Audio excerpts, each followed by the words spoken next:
Hello students, এডুমান্ত্রা YouTube চ্যানেলের আরও একটা ইম্পর্টেন্ট এবং ইনফরমেটিভ সেশনে তোমাদেরকে মোস্ট ওয়েলকাম। ওয়েস্ট বেঙ্গলের যে কোনো পরীক্ষাতেই যদি দেখো তাহলে ইন্ডিয়ার পাশাপাশি ওয়েস্ট বেঙ্গল জিওগ্রাফির ওপরও কিন্তু কিছু স্পেশাল প্রেফারেন্স থাকে, অর্থাৎ ওয়েস্ট বেঙ্গল জিওগ্রাফি থেকেও কিন্তু কোশ্চেন আসে এবং এটা সব থেকে বেশি দেখা যায় হচ্ছে ডাব্লিউবিসিএস এক্সামে। ডাব্লিউবিসিএসে তোমরা যদি জিওগ্রাফির সিলেবাস দেখো সেখানে বলাই আছে Indian geography and special preference on West Bengal. তাই ডাব্লিউবিসিএস মেন্সে তো বটেই, প্রিলিমিনারিতেও জিওগ্রাফির 25টা কোশ্চেনের মধ্যে থেকে অ্যাভারেজ 7 থেকে 10টা কোশ্চেন কিন্তু ওয়েস্ট বেঙ্গল জিওগ্রাফি থেকেই প্রতি বছর আসে। তাই ওয়েস্ট বেঙ্গল জিওগ্রাফির যে যে জায়গাগুলো থেকে প্রিভিয়াস ইয়ারে কোশ্চেন হয়েছে বা যে যে জায়গাগুলো থেকে কোশ্চেন হওয়ার হাই চান্স রয়েছে সেইগুলোই আমি তোমাদের সামনে তুলে ধরার চেষ্টা করেছি, কারণ সামনেই হতে চলেছে ডাব্লিউবিসিএস 2024-এর প্রিলিমিনারি এক্সাম। এবং আমার বিশ্বাস তোমরা যদি আমার এই ওয়েস্ট বেঙ্গল জিওগ্রাফির ওপর সবকটা সেশন দেখে যাও তাহলে কিন্তু যে কটা কোশ্চেন আসবে ওয়েস্ট বেঙ্গল জিওগ্রাফি থেকে সবকটাই তোমরা রাইট অ্যান্সার করতে পারবে। তো চলো আর দেরি না করে আমরা শুরু করি। ওয়েস্ট বেঙ্গল জিওগ্রাফির কয়েকটা সেশন মিলিয়ে আমি টোটাল ওয়েস্ট বেঙ্গল জিওগ্রাফি সিলেবাসটা কমপ্লিট করব এবং আজকে আমরা চলো প্রথম আলোচনা করে নিই যে ওয়েস্ট বেঙ্গলের যে লোকেশান, তার যে পলিটিক্যাল ম্যাপ বাউন্ডারি এবং তার সাথে সাথে তার যে ফিজিওগ্রাফি রয়েছে, অর্থাৎ ফিজিওগ্রাফিক ডিভিশন কী কী রয়েছে এবং কী কী মাউন্টেন, প্ল্যাটু, প্লেন্স কোথায় কী ওয়েস্ট বেঙ্গলে পাওয়া যায়। তাহলে প্রথম যেটা আশা করি তোমরা সবাই জানো যে ওয়েস্ট বেঙ্গলে প্রেজেন্টলি নাম্বার অফ ডিস্ট্রিক্ট কতগুলো রয়েছে না 23টা ডিস্ট্রিক্ট রয়েছে। যখন ইন্ডিপেন্ডেন্স হয়েছিল অর্থাৎ 1947-এর সময় তখন ওয়েস্ট বেঙ্গলের ডিস্ট্রিক্টের সংখ্যা ছিল 14টা, এখন সেটা বেড়ে গিয়ে হয়েছে 23। এবং এই যে 23টা ডিস্ট্রিক্ট রয়েছে এগুলোকে আমরা কিন্তু কয়েকটা ডিভিশনে অ্যারেঞ্জ করে থাকি, ডিভাইড করে থাকি। তো সেরকম ডিভিশন কতগুলো রয়েছে না 5টা ডিভিশন রয়েছে। এইগুলো থেকে কিন্তু তোমাদের কোশ্চেন বারবার প্রিভিয়াস ইয়ারে হয়েছে। তাহলে 5টা ডিভিশন কি কি না, প্রথম যদি আমরা দেখি প্রেসিডেন্সি ডিভিশন, তাহলে প্রেসিডেন্সি ডিভিশন মানে সেখানে কলকাতা রয়েছে, হাওড়া রয়েছে, তার সাথে দেখবে দুটো 24 পরগনা এবং নদিয়া রয়েছে। এই কটা ডিস্ট্রিক্টকে মিলিয়ে হচ্ছে প্রেসিডেন্সি ডিভিশন। তারপর হচ্ছে মেদিনীপুর ডিভিশন। তোমরা কিন্তু এগুলো ম্যাপ থেকে ইজিলি মনে রাখতে পারো, এখানে যেমন আলাদা আলাদা কালারিং করে দেওয়া আছে। দেখো পুরুলিয়া, বাঁকুড়া, পূর্ব এবং পশ্চিম মেদিনীপুর আর তার সাথে ঝাড়গ্রাম, এরা মিলে তাহলে মেদিনীপুর ডিভিশন। তারপরে আসে বর্ধমান ডিভিশন, যেখানে দুটো বর্ধমান তো থাকছেই, পূর্ব এবং পশ্চিম, তার সাথে বীরভূম রয়েছে আর হুগলি রয়েছে। নেক্সট যদি আমরা নর্থ বেঙ্গলে চলে যাই, নর্থ বেঙ্গলেও না মালদা ডিভিশন, এটা এখন রিঅ্যারেঞ্জমেন্ট হয়েছে কয়েক বছর আগে। মালদা ডিভিশনের মধ্যে আমরা দেখতে পাবো যে মুর্শিদাবাদকে ইনক্লুড করা হয়েছে, তার সাথে মালদা রয়েছে এবং উত্তর আর দক্ষিণ দিনাজপুর রয়েছে। তোমরা এখানে দেখতে পাবে যে ব্লু কালারের যেটা দেখানো আছে এটা হচ্ছে মালদা ডিভিশন। আর একদম যদি আমরা নর্থ বেঙ্গলের নর্দার্ন সাইডে চলে যাই তাহলে সেখানে আমরা বলি জলপাইগুড়ি ডিভিশন, সেখানে আমরা 5টা ডিস্ট্রিক্টকে পাবো না দার্জিলিং, কালিম্পং, জলপাইগুড়ি, আলিপুরদুয়ার আর কোচবিহার। তাহলে এই 5টা ডিভিশন রয়েছে এবং কোন ডিভিশনের আন্ডারে কটা করে ডিস্ট্রিক্ট রয়েছে, ঠিক আছে, এটা খুব ইম্পর্টেন্ট। আর টোটাল 23টা ডিস্ট্রিক্ট রয়েছে। চলো এরপরে আমরা চলে আসি না প্রথমে ওয়েস্ট বেঙ্গলের যদি আমরা টোটাল বাউন্ডারি লেন্থ দেখি তাহলে সেটা হচ্ছে প্রায় 4121.7 কিলোমিটার। এটা হচ্ছে টোটাল বাউন্ডারি লেন্থ। এবং তোমরা দেখবে যে এই যে বাউন্ডারি লেন্থগুলো বা কোস্ট লাইন যে লেন্থগুলো রয়েছে সেগুলো কিন্তু লাস্ট 2 বছরের মধ্যে রিভাইজড হয়েছে, সেই জন্য এগুলো কিন্তু আসার হাই চান্স রয়েছে। তাহলে এই 4121 কিলোমিটার এটা হচ্ছে টোটাল ওয়েস্ট বেঙ্গলের বাউন্ডারি।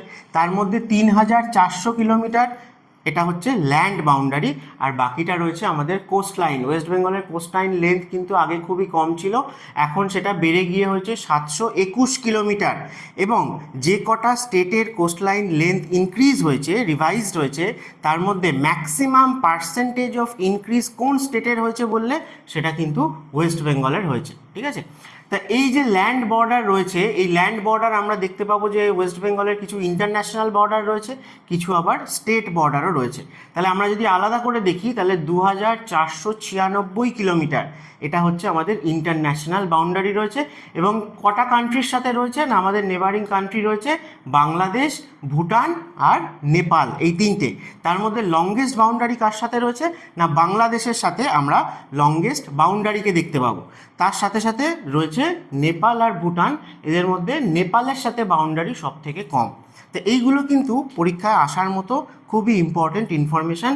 বাংলাদেশের সাথে যেহেতু লংগেস্ট রয়েছে, এটা খুবই কমন, সেই জন্য তার লেন্থটাও কিন্তু আমাদের কাছে ইম্পর্টেন্ট। 2216.7 কিলোমিটার এটা আমাদের বাংলাদেশের সাথে রয়েছে। আচ্ছা, সব থেকে কম তাহলে লেন্থ অফ বাউন্ডারি রয়েছে নেপালের সাথে। আচ্ছা, আরেকটা কোশ্চেন তোমাদের এখান থেকে জিজ্ঞেস করা হয় যে ওয়েস্ট বেঙ্গলের কোন দিকে রয়েছে এই কান্ট্রিগুলো। তাহলে বাংলাদেশ তো অবশ্যই ইস্টে রয়েছে। যদি বলা হয় ভুটান, তাহলে ভুটান রয়েছে নর্দার্ন সাইডে। কিন্তু নেপালকে বলা হলে তখন বলা হয় যে ওয়েস্ট বেঙ্গলের নর্থ ওয়েস্টে রয়েছে নেপাল। ঠিক আছে। আচ্ছা, স্টেট বর্ডারের মধ্যেও ইম্পর্টেন্ট কী কী না, ইম্পর্টেন্ট হচ্ছে যে সব থেকে লংগেস্ট স্টেট বর্ডার ওয়েস্ট বেঙ্গলের কার সাথে রয়েছে না, সেটা হচ্ছে ঝাড়খণ্ডের সাথে রয়েছে হচ্ছে লংগেস্ট স্টেট বর্ডার।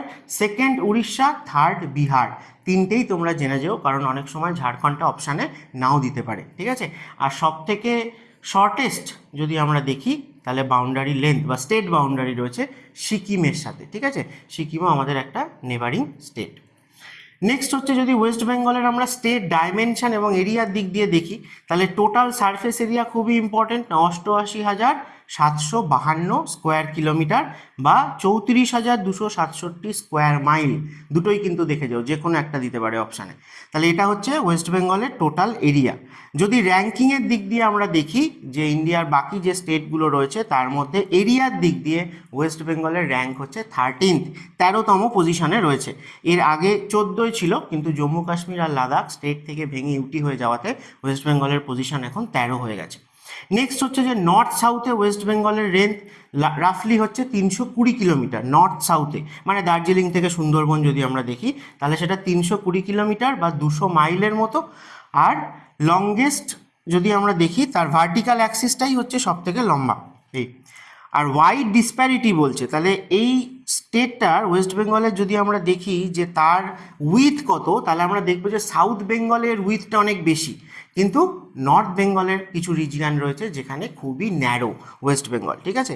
তাহলে ওয়াইডেস্ট যে জায়গাটায়, সেই জায়গাটা প্রায় 623 কিলোমিটার মতো, মানে তোমরা পুরুলিয়া থেকে বাংলাদেশ বর্ডার এরকম ভাবতে পারো। আর যেটা সব থেকে ন্যারোয়েস্ট পয়েন্ট সেটা হচ্ছে মাত্র 16 কিলোমিটার, যার উইথ রয়েছে বা 10 মাইল। তো এই রিজিয়নটা নিয়েও কিন্তু রিসেন্টলি নিউজে অনেক খবরাখবর আসছে, কারণ এই জায়গাটার আমাদের স্ট্র্যাটেজিক ইম্পর্টেন্স খুব বেশি। কোন জায়গাটার কথা বলছি আমি না, যেটাকে আমরা চিকেন স্নেক বলা হয়।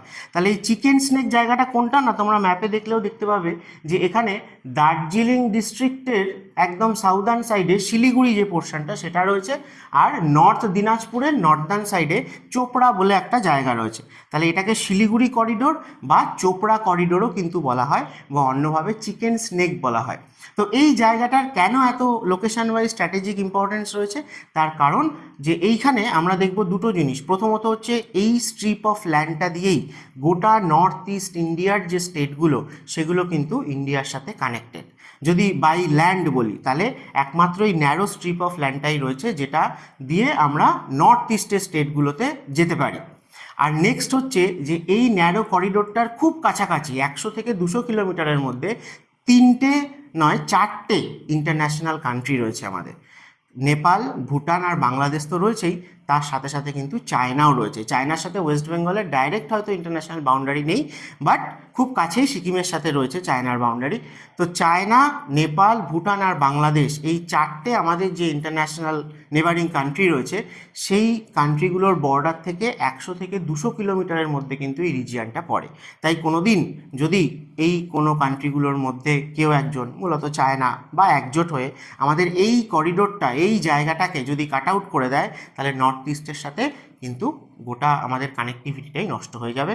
তো সেই জন্য এই চিকেন স্নেক বা যেটাকে শিলিগুড়ি করিডোর বা চোপড়া করিডোর বলা হয়ে থাকে, চোপড়া জায়গাটা কিন্তু নর্থ দিনাজপুরে রয়েছে, এটা মনে রাখো।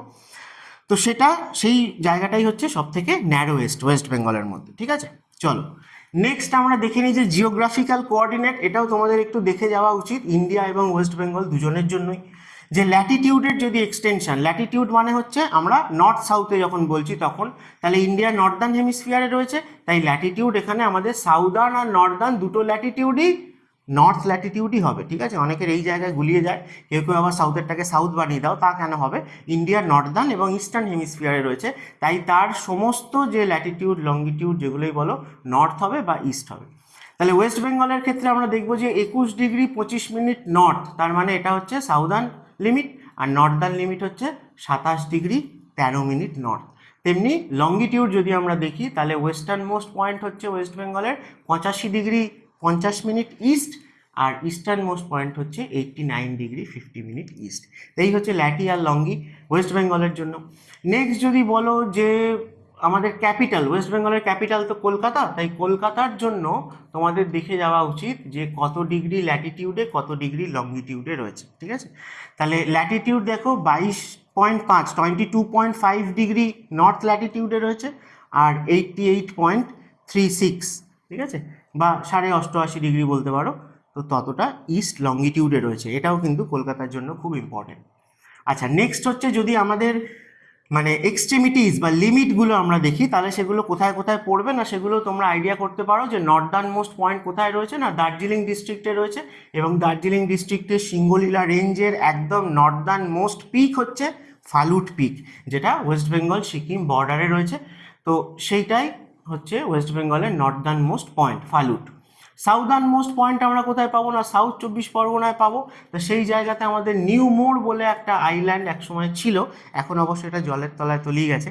তো সেই নিউ মোর আইল্যান্ড, বা এটাকে পূর্বাশা আইল্যান্ডও বলা হতো, তো সেই আইল্যান্ডটাই হচ্ছে মানে সুন্দরবনের একদম সাউদার্ন সাইডে যদি দেখি তাহলে সেটাই হচ্ছে southern most point. Western most point আমরা অবশ্যই পুরুলিয়াতে পাবো, কারণ পুরুলিয়া হচ্ছে আমাদের ওয়েস্টার্ন মোস্ট ডিস্ট্রিক্ট, এবং সেখানে ঝালদা ঝাড়খণ্ড বর্ডারের কাছাকাছি, এটা হচ্ছে ওয়েস্টার্ন মোস্ট। আর ইস্টার্ন মোস্ট আমরা পাবো হচ্ছে আলিপুরদুয়ার ডিস্ট্রিক্টে, যেখান দিয়ে সংকোশ রিভার ফ্লো করছে, আসাম এবং ওয়েস্ট বেঙ্গলের মধ্যে বাউন্ডারি দিয়ে ফ্লো করছে সংকোশ রিভার, তাই সংকোশকে ওয়েস্ট বেঙ্গলের ইস্টার্ন মোস্ট রিভারও বলা হয়। তাহলে আলিপুরদুয়ারে একদম ইস্টার্ন মোস্ট সংকোশ রিভার যেখান দিয়ে ফ্লো করছে সেটা হচ্ছে eastern most point. Next important point হচ্ছে যে tropic of cancer. Tropic of cancer west বেঙ্গলের ওপর দিয়ে পাস করেছে, তাই কোন কোন ডিস্ট্রিক্ট বা কোনো ডিস্ট্রিক্টে স্পেশালি কোনো সিটি বা টাউনের ওপর দিয়ে পাস করেছে কিনা, তাহলে 5টা ডিস্ট্রিক্ট দিয়ে পাস করেছে, পুরুলিয়া, বাঁকুড়া, 2টো বর্ধমান আর নদিয়া। তাহলে পুরুলিয়া যদি আমরা পরপর ওয়েস্ট থেকে ইস্টের দেখি তাহলে পুরুলিয়া টাউনের কাছাকাছি রিজিয়ান দিয়ে গেছে। বাঁকুড়ায় যদি আমরা দেখি তাহলে বড়জোড়া, গঙ্গা জলঘাটি, এই 2টো জায়গার উপর দিয়ে পাস করছে ট্রপিক অফ ক্যান্সার। পশ্চিম বর্ধমানে খুবই অল্প পরিমাণে টাচ করেছে আসানসোলের কাছে, অর্থাৎ পশ্চিম বর্ধমানেরও একদম পশ্চিম দিকে গিয়ে। পূর্ব বর্ধমানে যদি আমরা দেখি তাহলে গুসকরা, কাটোয়া, এই যে টাউনগুলো রয়েছে সেইগুলোর কাছাকাছি দিয়ে ট্রপিক অফ ক্যান্সার পাস করছে।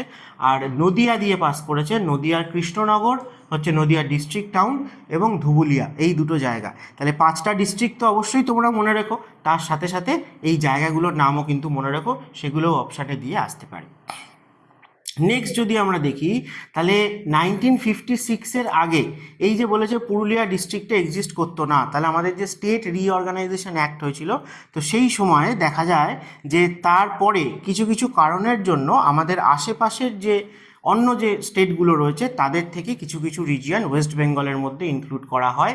এটার ওপর বেস করে কিন্তু WBCS-এ আগেও কোশ্চেন হয়ে গেছে, ঠিক আছে। যেমন কি না মানভূম ডিস্ট্রিক্ট, ঠিক আছে, এই যে মানভূম যে ল্যাঙ্গুয়েজ মুভমেন্ট হয়েছিল এই রেসপেক্টে দেখা যায় যে বেঙ্গলি স্পিকিং যে ইস্টার্ন পার্ট ছিল, মানভূম ডিস্ট্রিক্টের যে বেঙ্গলি স্পিকিং যে পার্টটা ছিল ইস্টার্ন পার্টটা, সেটা তখন তো ঝাড়খণ্ড ছিল না, বিহার ছিল। তাহলে বিহার থেকে সেই রিজিয়ানটাকে কাট আউট করে ওয়েস্ট বেঙ্গলের সাথে ইনক্লুড করা হয়, এবং সেটা কার সাথে অ্যাড হয় না পুরুলিয়া ডিস্ট্রিক্টের সাথে অ্যাড হয়, ঠিক আছে। তো এইগুলো তোমাদেরকে জিজ্ঞেস করা হয়, আইদার জিজ্ঞেস করবে যে মানভূম কোন স্টেট থেকে অ্যাড হয়েছে ওয়েস্ট বেঙ্গলে, অথবা ওয়েস্ট বেঙ্গলের কোন ডিস্ট্রিক্টে অ্যাড করা হয়েছে, ঠিক আছে। তাহলে বিহার থেকে মানভূমকে কাট করে আমরা পুরুলিয়ার সাথে অ্যাড করেছিলাম। বিহার থেকে কিছুটা রিজিয়ান দিনাজপুরের ল্যান্ডের সাথে, বিহারের কোন ডিস্ট্রিক্ট না পূর্ণিয়া ডিস্ট্রিক্ট, পূর্ণিয়া ডিস্ট্রিক্ট থেকে কিছুটা পার্ট কিন্তু আমাদের এই দিনাজপুর রিজিয়ানের সাথে, মূলত নর্থ দিনাজপুরের সাথে অ্যাড করা হয়, ঠিক আছে।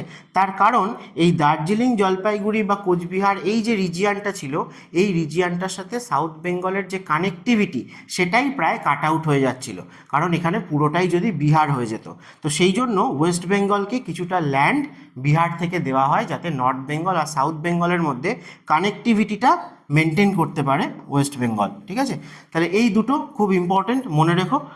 আচ্ছা চলো নেক্সট আমরা যদি দেখি তাহলে এবারে চলে আসে যে যেটা তোমাদের বলছিলাম যে যখন ইন্ডিপেন্ডেন্সের সময় মানে 1947 15th আগস্ট সেই সময় ওয়েস্ট বেঙ্গল স্টেটটা যখন ক্রিয়েট হয়েছিল তখন সেখানে 14টা কিন্তু ইনিশিয়াল ডিস্ট্রিক্ট ছিল।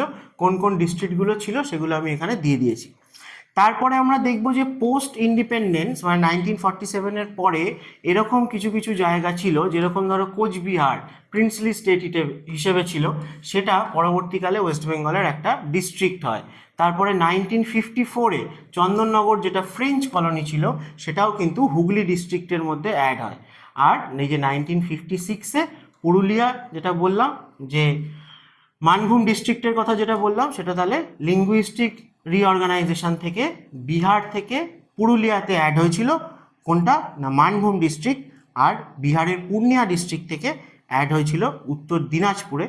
ঠিক আছে, এই দুটো। নেক্সট যদি দেখো যে আমাদের যে ডিস্ট্রিক্টগুলো সেগুলো 14টা ছিল, এখন 23টা হয়ে গেছে। তাহলে এই যে বাইফার্গেশনগুলো হয়েছে সেগুলো কিন্তু বিভিন্ন সময় বিভিন্ন সালে, যেমন 24 পরগনা 1986 সালে দুটো ভাগে ভেঙে গেছে, নর্থ আর সাউথ। সেরকম 92 সালে দিনাজপুরকে ভাগ করা হয়েছে, নর্থ দিনাজপুর আর সাউথ দিনাজপুর। ঠিক আছে, তাহলে যখন পূর্ণিয়া ডিস্ট্রিক্ট থেকে বিহারের অ্যাড হয়েছিল ওয়েস্ট বেঙ্গলে তখন কিন্তু দিনাজপুর ডিস্ট্রিক্ট ছিল। ঠিক আছে, পরবর্তীকালে সেটা এখন প্রেজেন্টলি বললে সেটা নর্থ দিনাজপুর রিজিয়ন চলে আসে। নেক্সট যদি দেখো তোমরা লেটেস্টগুলোকে মনে রাখো, যেমন 2002 সালে মিদনাপুর ভেঙে গিয়ে পূর্ব আর পশ্চিম হয়েছিল। তারপর 2014 সালে আলিপুরদুয়ার জলপাইগুড়ি থেকে আলাদা করা হয়েছে। আর 2017 সালে আমরা দেখব যে 3টে এরকম ডিস্ট্রিক্টে আবার সাফেল করা হয়েছে। দার্জিলিং থেকে কালিম্পংকে কাট আউট করা হয়েছে, ঝাড়গ্রাম পশ্চিম মেদিনীপুর থেকে ঝাড়গ্রামকে আলাদা ডিস্ট্রিক্ট করা হয়েছে, এবং পশ্চিম বর্ধমান আর পূর্ব বর্ধমানকে ভেঙে দুটো ডিস্ট্রিক্ট করা হয়েছে। তাহলে এই 3টেই হয়েছে কিন্তু লাস্ট 2017 সালে। এবার তোমাদেরকে জিজ্ঞেস করা হয় যে এই যে 23টা ডিস্ট্রিক্ট রয়েছে এদের মধ্যে সবথেকে লেটেস্ট ডিস্ট্রিক্ট কোনটা, সবথেকে রিসেন্ট ফরমেশন হয়েছে কোনটা, তাহলে তখন অ্যান্সার কি হবে না, তখন হয়ে যাবে পশ্চিম বর্ধমান।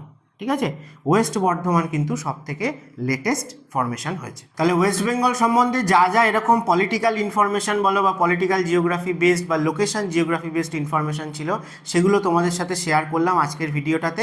নেক্সট সেশনটাতে আমরা আলোচনা করব ওয়েস্ট বেঙ্গলের ফিজিওগ্রাফি নিয়ে। অর্থাৎ ওয়েস্ট বেঙ্গল হচ্ছে ইন্ডিয়ার মধ্যে এমন একটা স্টেট যেখানে কিন্তু আমরা বলতে পারি যে সমুদ্র হিমাচল এই কথাটা যেরকম ইন্ডিয়ার সাথে যায় সেটা কিন্তু ওয়েস্ট বেঙ্গলের সাথেও যায়। কারণ ওয়েস্ট বেঙ্গল হচ্ছে একমাত্র স্টেট যার নর্দার্ন সাইডে আমরা হিমালয়কেও পাই এবং সাউদার্ন সাইডে আমরা কিন্তু বে অফ বেঙ্গলের কোস্ট লাইনও পাই।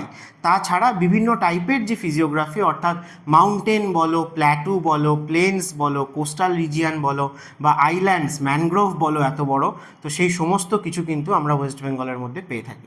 তো এই নেক্সট সেশনটাও একদম মিস করো না, সেখানে আমরা ওয়েস্ট বেঙ্গলের ফিজিওগ্রাফি এবং ফিজিওগ্রাফিক ডিভিশন নিয়ে ডিটেলসে আলোচনা করব।